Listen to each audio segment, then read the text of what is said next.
नमस्कार दोस्तों, स्वागत है आप सभी का आपके अपने YouTube channel self study academy पर। सेल्फ स्टडी एकेडमी हमेशा छात्र हित में तत्पर है। आप लोग चैनल को सब्सक्राइब करें, वीडियो को लास्ट तक देखें और वीडियो को शेयर भी करें, क्योंकि आज का जो टॉपिक है वो आप सभी लोगों के लिए बहुत ज़्यादा ज़रूरी है। आप लोग एक विद्यार्थी हो और आप लोगों को जानना ज़रूरी हो जाता है कि आप भर्ती प्रक्रिया से जुड़े हुए हैं, तो आप लोगों की भर्ती प्रक्रिया पर आचार संहिता का क्या प्रभाव पड़ता है और आचार संहिता होती क्या है, तो उसके बारे में ही आज हम लोग बात करेंगे। ये देखिए, चुनाव की तारीखों के ऐलान के साथ ही उस राज्य में चुनाव आचार संहिता भी लागू हो जाती है। यानी कि जब चुनाव आते हैं और उनकी तारीख का ऐलान हो जाता है, तो उस राज्य में कुछ नियम लगा दिए जाते हैं चुनाव से संबंधित, जो आचार संहिता में आते हैं। चुनाव आचार संहिता का मतलब है चुनाव आयोग के वे निर्देश जिनका पालन चुनाव खत्म होने तक हर पार्टी और उसके उम्मीदवार को करना होता है। क्या करना होता है?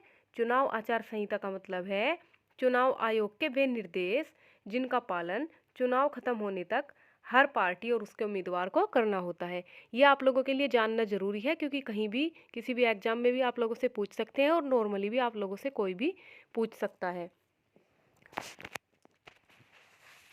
इसमें क्या क्या होता है? इसमें सरकारी गाड़ी, सरकारी विमान या सरकारी बंगले का इस्तेमाल चुनाव प्रचार के लिए नहीं होगा। आप लोगों ने देखा होगा कि जब आचार संहिता नहीं लगती तो अपने फायदे के लिए भी कुछ लोग सरकारी चीज़ों का यूज़ करते हैं, लेकिन आचार संहिता लागू होने पर ऐसा नहीं कर सकते। उम्मीदवार राजनीतिक दल का चिन्ह पोलिंग बूथ के आसपास नहीं दिखा सकते। चुनाव समिति द्वारा दिए गए वैध पास के बगैर कोई भी बूथ में नहीं घुस सकता। ऐसे नहीं है कि कोई भी कहीं से भी बाहर से बूथ में घुस जाएगा।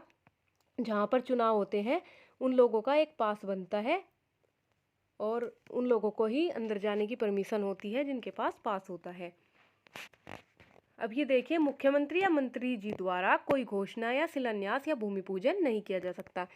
आपने देखा होगा कि अगर आचार संहिता ना लगे तो कोई भी मंत्री, कोई भी नेता चुनाव प्रचार के लिए बड़ी बड़ी योजनाएं घोषित कर दे जिससे कि उसका वोट बैंक बढ़ सके, लेकिन ये नियम ऐसे लागू किए जाते हैं जिन्हें आचार संहिता कहा जाता है। ऐसे नियम लागू किए जाते हैं कि कोई भी उसका फायदा ना उठा सके। सरकारी खर्च से किसी भी पार्टी विशेष को लाभ नहीं पहुंचा सकते। लाउड स्पीकर इस्तेमाल करने से पहले अनुमति लेना आवश्यक होता है। रैली करनी हो तो उसकी इजाज़त पहले पुलिस से लेनी पड़ेगी। ऐसा नहीं है कि कहीं भी जाके कोई भी रैली कर लेगा, उसके लिए पुलिस से परमिशन लेनी पड़ती है। किसी भी रैली में धर्म के नाम पर वोट नहीं मांगे जाएंगे।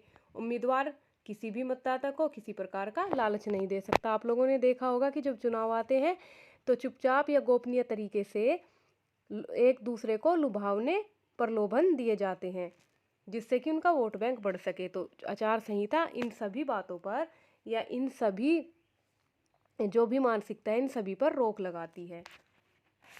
ये आचार संहिता के इफ़ेक्ट्स होते हैं कि आचार संहिता जब लागू हो जाती है तो कोई भी गलत यूज नहीं कर सकता, कोई भी ऐसी घोषणा नहीं कर सकता जिससे कि पता चले कि हाँ ये अपने लाभ के लिए इस चीज़ का यूज कर रहा है कि चुनाव आ रहे हैं। अब बात करते हैं होली के पर्व की। आप सभी को हार्दिक शुभकामनाएं। ब्रज और वृंदावन में तो अभी भी होली मन रही है। आप लोगों की होली अच्छी होगी। उम्मीद है अगली होली तक आप सभी लोग एक सम्मानजनक जीवन प्राप्त कर चुके होंगे। आप लोगों के पास आपकी एक सरकारी नौकरी होगी और आप लोगों के पास अपनी एक पहचान होगी। इन्हीं शुभकामनाओं के साथ आपके उज्जवल भविष्य की कामना करते हैं और आपको थोड़ा सा और दिखा देते हैं डिटेल में कि आचार संहिता का क्या प्रभाव पड़ता है।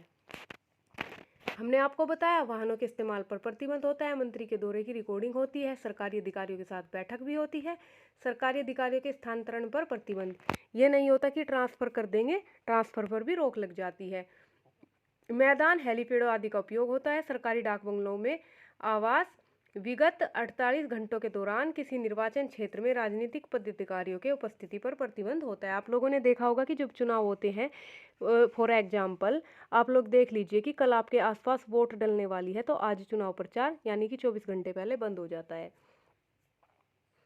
एमसीएस की नियुक्ति होती है। निर्वाचन अभियान के दौरान भारी संख्या में एसएमएस, वाणी, वॉयस मैसेज, इन सभी पर रोक होती है। अतिथि गृह का उपयोग होता है। महत्वपूर्ण दिनों के समारोह में राजनीतिक पदाधिकारियों की भागीदारी होती है। क्या होता है? महत्वपूर्ण दिनों के समारोह में राजनीतिक पदाधिकारियों की भागीदारी होती है। निर्वाचन के दौरान धार्मिक अवसरों पर दावत समारोह का आयोजन, इन सभी पर भी रोक होती है। अस्थायी प्रचार अभियान, कार्यालय, ये इसमें आते हैं। निर्वाचन प्रक्रिया में पशुओं का उपयोग, शराब विक्रेता, तेंदुपत्तों आदि के संबंध में जो भी बातें होती हैं उन सभी पर अपने नियम कायदे कानून लागू होते हैं। निर्वाचन संबंधी गतिविधियों में बाल श्रम का नियोजन, निर्वाचन प्रचार के दौरान प्लास्टिक के उपयोग पर प्रतिबंध, ये सभी इसके अंतर्गत आते हैं। तो आप लोगों ने देख लिया कि क्या क्या प्रतिबंध होते हैं और क्या आचार संहिता होती है।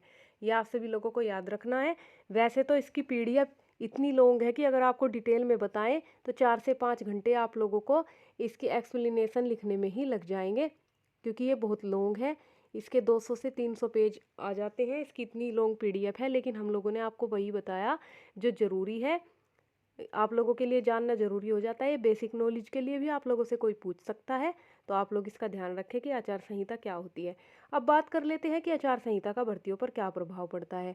तो आप लोगों को बता दें कि नई वैकेंसी आचार संहिता में नहीं निकलती, लेकिन पुरानी वैकेंसी जो चल रही हैं, जो बीच में रुकी हुई हैं, उन सभी के रिजल्ट भी घोषित किए जा सकते हैं और उन सभी को पूरा किया जा सकता है। डॉक्यूमेंट वेरिफिकेशन भी हो सकता है। ये सारी चीज़ें आपके आचार संहिता के दौरान हो सकती है, क्योंकि वो पुरानी वैकेंसी है और पहले से चल रही है, तो आचार संहिता का इन पर कोई प्रभाव नहीं होता। लेकिन जो नई वैकेंसी होती है उनके आप लोगों को विज्ञापन भी देखने के लिए नहीं मिलेंगे, उनका नोटिफिकेशन आप लोगों को देखने के लिए नहीं मिलेगा। वो तभी मिलेगा जब आपकी आचार संहिता हट जाएगी। तो पुरानी जो वैकेंसी होती है उन पर काम चलता रहता है। तो इसलिए आप लोग मत डरिए कि जो पुरानी वैकेंसी है, आचार संहिता लग गई है, पूरी नहीं होगी, आप लोगों की वैकेंसी पूरी होगी। ज़रूरी ये हो जाता है कि आयोग जो भी आपकी वैकेंसी से संबंधित है वो इस पर कितना गंभीर है, यही चर्चा का विषय है।